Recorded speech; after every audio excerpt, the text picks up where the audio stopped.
newest MCU movie, Black Panther Wakanda Forever, is here. And it has a complicated, confusing, and sad ending. In this video, we're going to break down what it means. We're going to talk about what's going on in Wakanda. Is M'Baku king? Will he take the heart-shaped herb? Shuri remains Black Panther, but is living in Haiti? We'll get into that, but of course, we've got to talk about that post-credit scene and the young prince T'Challa, and then we're going to break down what Wakanda is going to do from here. I mean, it seems like they still have a lot of enemies on the surface world. In fact, it kind of seems like the Thunderbolts are going to be waging war on Wakanda. And so we will break all of that down and how it's going to work with the future MCU projects involving Wakanda. Okay, so let's get into this. Let's talk about the ending of the movie, and I want to begin with the fight between Namor and Shuri. Shuri is able to best Namor, and despite being filled with vengeance and badly wanting to kill him, she instead reflects on the journey that has brought her there and on what Namor shared with her earlier in the film. She then hears her mother's voice, and we see the Queen in the astral plane. Queen Ramonda says to her daughter, Shuri, show him who you are,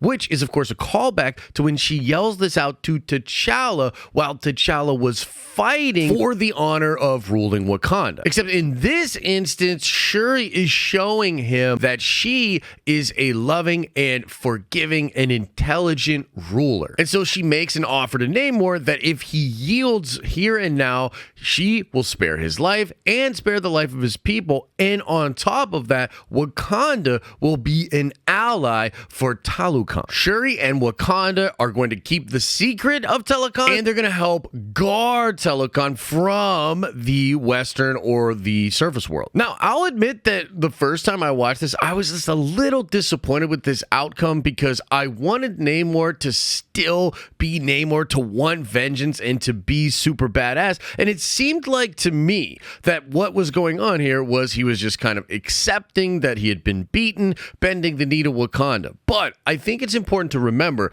that he originally wanted Wakanda as an ally. That was his initial desire, because he wanted to fight against the surface world, and he saw a kindred spirit in Wakanda, the struggle that they had, the resource they were trying to protect, and the way that the surface world would view their resources. And so to Namor, the logic that he presents to Namora at the end of the movie suggests that he thinks he's actually going to get the thing that he originally wanted. He thinks the surface world is still going to be coming for Wakanda, trying to take their resources, and when that happens, Wakanda will look to Talokan, and then together they will form the alliance and do what he originally wanted and take over the world. And the crazy part is, Namor might not be wrong. Like, it definitely seems like people like Valentina, people like the President of the United States are trying to destabilize Wakanda. Now, let's talk about M'Baku, who does become king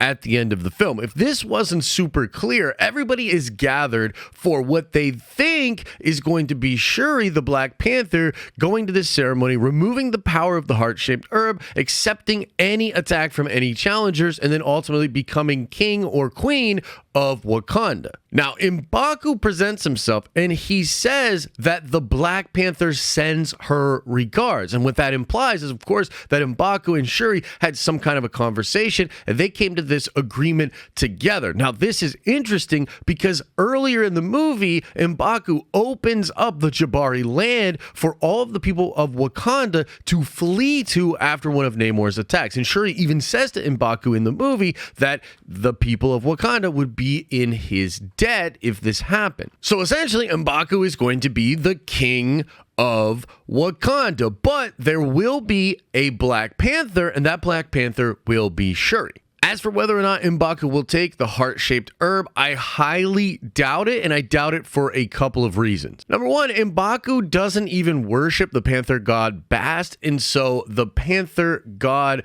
Bast powers and that sort of relationship via the heart-shaped herb was something that I think M'Baku would view with somewhat of a disgust. On top of that, I believe that tradition in Wakanda makes it so only one person at a time will be the Black Panther. In fact, when we first see the Black Panther in Civil War, there's a king, and that's King T'Chaka, and then there is a Black Panther, and that is T'Challa. T'Chaka was a Black Panther and a king for a long time, but as he became older, he passed the mantle and the power of the Black Panther to his son. That's why T'Challa says that line in Winter Soldier that now, thanks to your friend, I am both warrior and king, talking about them as two separate mantles. Now, Shuri goes to Haiti with Nakia, and this is brought up earlier in the movie where in the battle, Nakia says to Shuri, I want you to know that when all of this is done, you have a place with us in Haiti. And we don't know if this is a permanent thing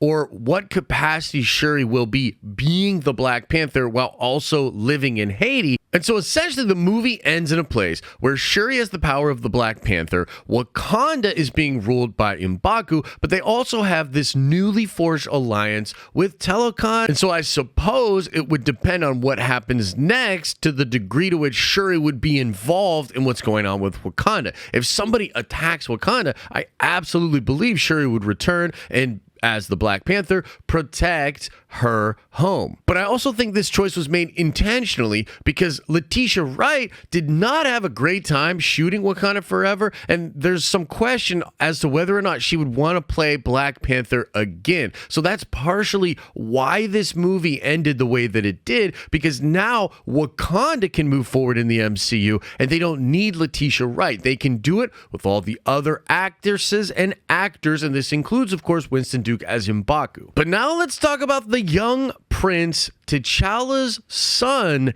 named T'Challa. And I think the thing I want to say here right away is that it is obvious that this is Marvel's answer to recasting T'Challa. This is Marvel's answer to having a T'Challa that will be Black Panther and very likely the ruler of Wakanda in the future. It recently came out that this post-credit scene, or this scene itself, was always in the drafts for Wakanda Forever, at least after Chadwick passed. This was like one of the things that Ryan Coogler came up with almost immediately, and they put into the movie, and they kept in the movie for all of the different versions. Now, the context we get here is really interesting because it is obvious that this kid had a relationship with T'Challa. And while the movie doesn't make this 100% clear, we can assume that this child was conceived before the Thanos snap, but then, of course, after the snap, T'Challa and half of the planet were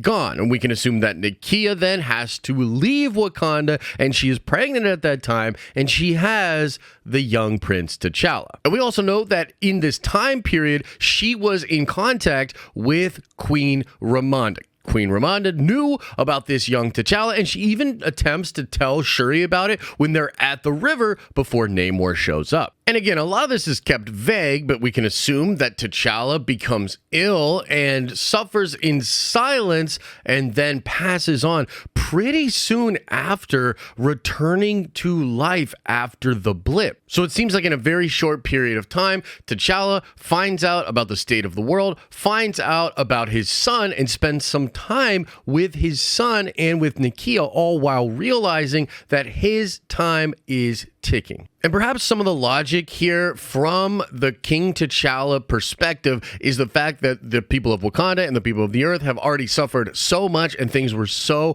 unstable currently in a post-blip world, that he didn't want to bring his son, the rightful heir to the throne, to Wakanda under the circumstances of his untimely death and with all this political chaos. He didn't feel that the time was right, and yet Nakia does say that they were both prepared for his death. And so it seems like this character will spend some time off camera learning about how to rule, perhaps learning how to fight and learning all the things that a prince of Wakanda would learn while being removed from the kingdom and just being over in Haiti. And depending on what happens next with Wakanda, which we're going to get into in just a second, the speculation is pretty dope. But yeah, depending on what happens, you could see this character coming back into the fold rather quickly, and even as a young person being involved in the defense of Wakanda.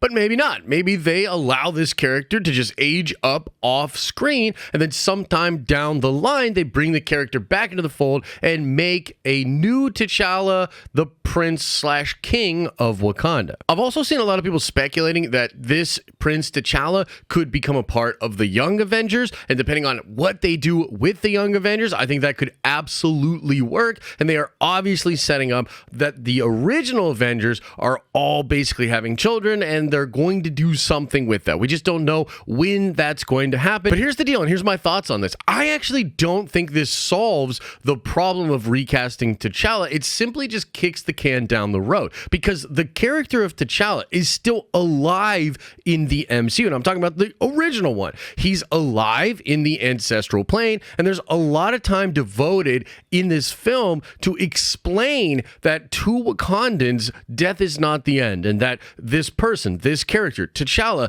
lives in a certain sense and then can literally be visited on the ancestral plane. And the Prince T'Challa is destined to one day take the heart-shaped herb and to travel to the ancestral plane. And I would absolutely love for there to be a scene between this young Prince T'Challa and his father, King T'Challa. And so for a scene like that to happen, Disney and Marvel, they're going to have to figure out some kind of a solution, whether that's recasting the T'Challa character or perhaps creating a deep fake version of a performance by Chadwick Boseman, something like what they've been doing with Luke Skywalker over in the Mandalorian series. But either way, I think you need something like that. And on top of that, there's a whole multiverse out there where there's a ton of T'Challas that didn't die from this disease. Like, you can't kill off T'Challa from every universe in the entire Marvel multiverse simply because you're trying to honor Chadwick Boseman. So to me, even though I like the idea of the young